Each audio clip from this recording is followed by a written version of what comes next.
Sa clip na ito, makikita natin ang isang kakaibang moment mula sa isang laro ng Charlotte Hornets kung saan saglit lang na pumasok sa court si Mikal Bridges.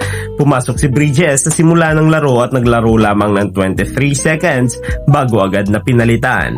Kahit maiksi ang kanyang oras sa court, mahalaga ang moment na ito dahil ito ang ika-82 niyang start ngayong season. Sa pamamagitan nito, napanatili niya ang kanyang consecutive games played streak, isang patunay ng kanyang tibay at consistency sa buong season. Isa rin siya sa 4 na players sa liga na nagsimula sa lahat ng laro ng kanilang team. Ayon sa commentators, ginawa ito bilang strategic decision ng coaching staff dahil hindi na makakaapekto sa playoff standing ang laro. Pinili nilang ipasok si Bridges sandali upang mapanatili ang kanyang record habang iniiwasan ang posibleng injury.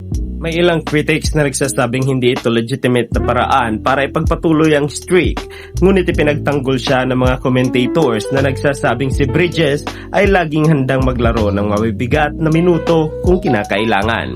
Sa huli, ipinakita lang ng moment na ito kung gaano kahalaga sa NBA ang durability, consistency at pagiging available para sa team.